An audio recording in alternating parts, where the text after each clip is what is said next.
প্রাচীন আয়ুর্বেদিক শাস্ত্রমতে এই তেলাকুচা হচ্ছে এমনই শক্তিশালী এক মহা ঔষধ যে তার ক্ষমতার ব্যাখ্যা করে শেষ করা যাবে না। কথিত আছে এই তেলাকুচা নারীর দেহে শক্তিশালী অলঙ্কার এবং পুরুষের দেহে গোপন শক্তির ভাণ্ডার।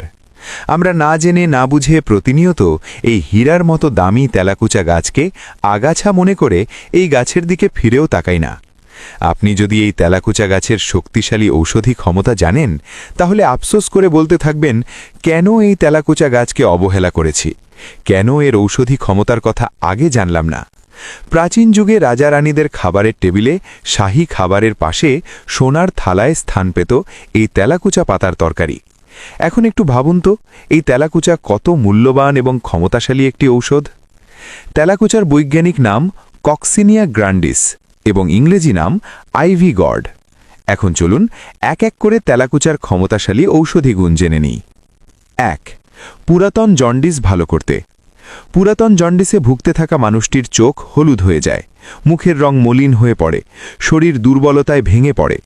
আয়ুর্বেদিক শাস্ত্রমতে তেলাকুচার পাতায় এবং শিকড়ে আছে ফ্ল্যাভোনয়েড, অ্যালকালয়েড, স্যাপোনিন, গ্লাইকোসাইড, যা পুরাতন জন্ডিস ভালো করতে সাহায্য করে।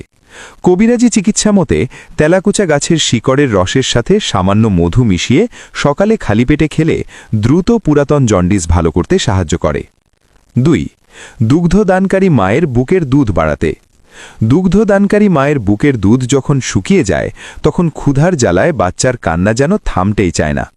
আয়ুর্বেদিক শাস্ত্রমতে তেলাকুচার শাকে আছে phytosterol, vitamin C, iron, calcium এবং অ্যান্টিঅক্সিডেন্ট, যা দুগ্ধদানকারী মায়ের বুকের দুধ দ্রুত বাড়াতে সাহায্য করে।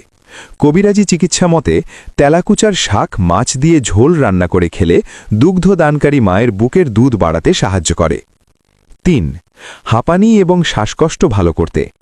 হাঁপানিতে আক্রান্ত মানুষ যখন নিঃশ্বাস নিতে পারে না, তখন মনে হয় যেন বুকের ভেতর কেউ শিকল বেঁধে রেখেছে। প্রতিটি শ্বাস যেন যুদ্ধ।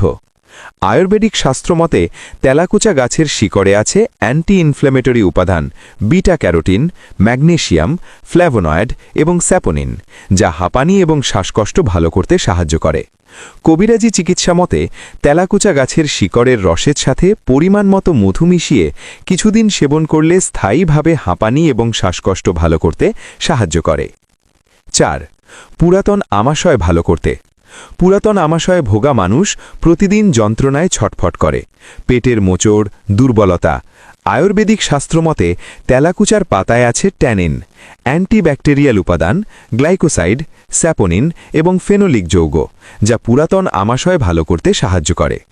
কবিরাজি চিকিৎসা মতে তেলাকুচা পাতার রসের সাথে পরিমাণ মতো গুড় মিশিয়ে খালি পেটে খেলে পুরাতন আমাশয় স্থায়ীভাবে ভালো করতে সাহায্য করে। ৫. চূড়া জ্বর ভালো করতে। শরীরে ভিতরে ভিতরে চূড়া জ্বর থাকলে শরীরকে ভিতর থেকে পুড়িয়ে দেয়। আয়ুর্বেদিক শাস্ত্রমতে তেলাকুচা শাকে আছে অ্যান্টিপাইরেটিক উপাদান, ভিটামিন এ, ফ্ল্যাভোনয়েড, অ্যালকালয়েড এবং অ্যান্টিঅক্সিডেন্ট, যা চূড়া জ্বর ভালো করতে সাহায্য করে। কবিরাজি চিকিৎসা মতে তেলাকুচা শাক সরিষার তেল দিয়ে হালকা জালে ভাজি করে গরম ভাত দিয়ে খেলে চূড়া জ্বর ভালো করতে সাহায্য করে। ৬. দেহের রক্ত পরিষ্কার করতে। রক্ত দূষিত হলে শরীরে নানা রোগ বাসা বাঁধে, ত্বকে দাগ পড়ে, শরীর ভারী লাগে। আয়ুর্বেদিক হেকিমদের মতে তেলাকুচা গাছের শিকড়ে আছে ডিটক্সিফাইং উপাদান, ক্লোরোফিল, আয়রন, অ্যান্টিঅক্সিডেন্ট এবং ফ্ল্যাভোনয়েড, যা দেহের রক্ত পরিষ্কার করতে সাহায্য করে। কবিরাজি চিকিৎসা মতে তেলাকুচা পাতার রস খেলে চমৎকারভাবে দেহের রক্ত পরিষ্কার করতে সাহায্য করে। ৭. মুখে খাবারের রুচি বাড়াতে। যখন মুখে কোনো রুচি থাকে না, তখন খাবার দেখলেই বিরক্তি লাগে, শরীর দুর্বল হয়ে পড়ে। আয়ুর্বেদিক শাস্ত্রমতে তেলাকুচা শাকে আছে bitter glycoside, digestive enzyme, vitamin B, flavonoid এবং অ্যালকালয়েড, যা ক্ষুধা বাড়িয়ে মুখের রুচি বাড়াতে সাহায্য করে। কবিরাজি চিকিৎসা মতে তেলাকুচা শাক ঘি দিয়ে ভেজে গরম ভাত দিয়ে খেলে দ্রুত মুখে খাবারের রুচি বাড়াতে সাহায্য করে।